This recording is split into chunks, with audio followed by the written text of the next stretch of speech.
We're gonna get into Survivor Series. The recap. We had some great matches. We had some big returns, and just a whole bunch of surprises during Survivor Series. It was such a great show from start to finish. I enjoyed my time there. And I love the fact that it was 3 hours, a little bit under 3 hours.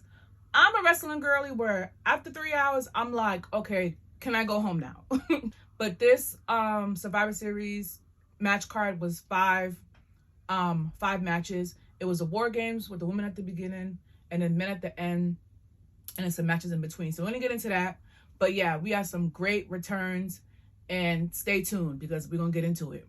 So the first match of the pay-per-view. I love women's wrestling. Like, the women always put on a great show, and like their matches are always hard to follow up with, because they bring the heat like 1,000%. But like, are we really surprised here? So we had Team Bianca versus Damage Control. That match was amazing. I like the order in which the women came in. They just brought the heat. Like, everyone came in swinging. You had the infamous Io spot with the trash can. Like, that is my daredevil. That is my moonsault queen. I love Io. Like, I can't boo Damage Control. I know they're supposed to be bad, but those are my girls. My only thing with the result of the match, I wish Damage Control won, because you bring in such forces like Asuka and Kairi to Damage Control to War Games. Like, I feel like it would have made more sense for them to win and dominate as a heel faction. That was like my only like, oof, I wish Damage Control won. But that match was top tier from top to bottom. Like, no complaints on that. This might not go in order, but I think the next match was Gunther versus The Miz. I love the build-up of that match too, because sometimes they don't give the wrestlers enough time to build up their feud, but they did a good job in such a short time between Gunther and The Miz. That match, I didn't know what to expect in that match, but I like that The Miz was showing more of like a more rugged side. My favorite thing about matches that's like a lost art to me is working on the knees. And that's one thing The Miz brought back. And I was in the audience like, yes, this is what I like to see. Because growing up, my mom watched like 70s and 80s wrestling. So you see, if the guy is smaller than his opponent, he works on the knees to bring the person down. You bring the guy down to your level and really work him.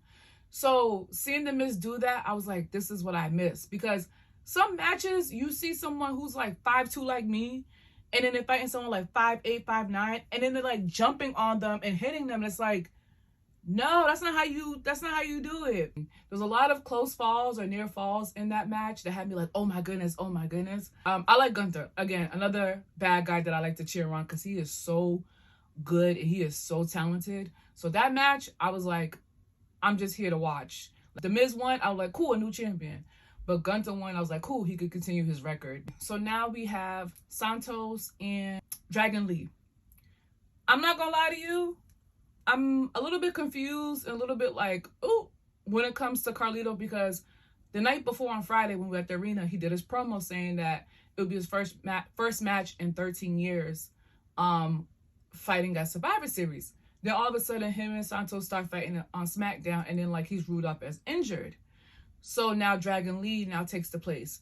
So I'm kind of like, where does this leave Carlito now as far as like the storyline with LWO? Because when Carlito came back, I was like, word, this is gonna be good. And then now he's getting written off. It's kind of like, nonetheless, I think Dragon Lee is amazing. And to have such a big co-sign from the Rey Mysterio, like, that's amazing. So that match was great. Of course, you have the crazy spots. That match was good from top to finish. And I love this Santos heel turn. Like, he is so good at being a bad guy. The promos, the ring work, he really plays really well as being a heel. Like, I wish he turned earlier on Rey and LWO and took the belt off of Rey so Ray can have his surgery. This would have made more sense in my opinion. But I love Santos. Again, another bad guy that I can't boo. Dragon Lee did amazing, and I can't wait to see more of him as time goes on. Let's get into Zoe Stark versus Rhea Ripley. When it comes to Rhea Ripley in this title reign, I know that they want her to keep this belt. Like, we already know when she defends the belt, she's not going to lose it. Especially since they announced that they're going to go to Elimination Chamber in Australia. And I believe she's from Australia. So, in a perfect world, which would make sense, is that they let her be a champion going into Australia. Like, are you crazy? And what we can do better on is giving her better title defenses. Like, we know the girls are not going to win, but at least give it a good run of a match. And Zoe Stark did that. Like, I like Zoe. I think she's great in the ring. I like how they paired her with Trish Stratus. It gave her more of a character. She gave Rhea a run for her money. And I was in the audience like, yes, Zoe, let's go. Like, let's go. Because I did enjoy the Night of Champions. I think that was in May, where they made Natalya lose in a squash match. I was like, Natalya's not someone you just squash like that. So that made me upset. I was like, no, I don't like that. So now, since then, they've been giving Rhea longer matches with the girls. And it's like, yes, this is what we want to see. We want to see a fighting champion. Because when Bianca was champion, Bianca was working. Okay? She was fighting, defending that belt. And that's what I want to see with every woman as champion. Be a fighting champion. Okay. So now we're going to get into the men's War Games match. So before then, R-Truth came out. R-Truth was on the screen, and I'm so excited that he's back because it's been a long time since he's been on screen. He was really, really missed. He is a national treasure. So then it went into the men's side where I think it was Seth Rollins and Cody and all of them were like, where's Randy? Where's Randy? So something in the back of my mind, just for a quick second, I was like, they wouldn't not bring Randy and bring someone else, right? Like, Randy's still coming, right? So then people in the crowd were like, started chanting CM Punk, because they were doing that Friday as well, and then they were doing it throughout the show at Survivor Series. So I was like, nah, they're going to bring Randy out. So that match was great. It was Judgment Day versus Cody, like Team Cody.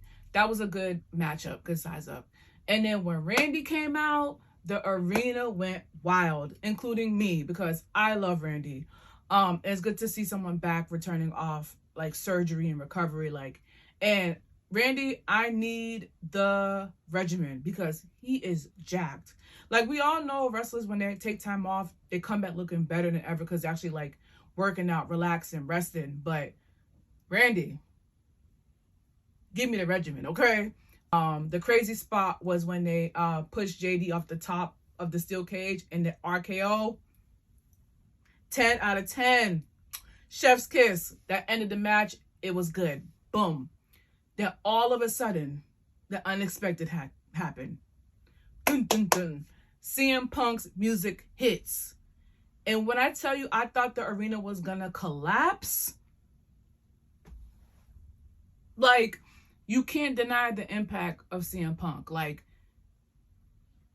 the whole arena just lost their minds. Because it was kind of like would he come back? Like, it just sounded so far-fetched when people were talking about him returning. And then to see him in the arena, in flesh, like, the guy next to me almost, like, dropped his phone. Like, this is what pro wrestling's about. It's emotion. It's everything. So to see people's reaction to CM Punk coming back and like really being there was crazy. So again, like I always say, I am spoiled that I got big, oh my God moments at each big pay-per-view. And this was a perfect way to end off the fourth one. Like, that's crazy. I'm excited to see how this is going to play out. But all in all, I had a great time in Chicago. I had a great time at Survivor Series and SmackDown. If you have any opinions or anything you want to talk about, drop in the comments below. I want to hear how you felt about Survivor Series. So yeah, I'll talk to you guys later. 2 and 2.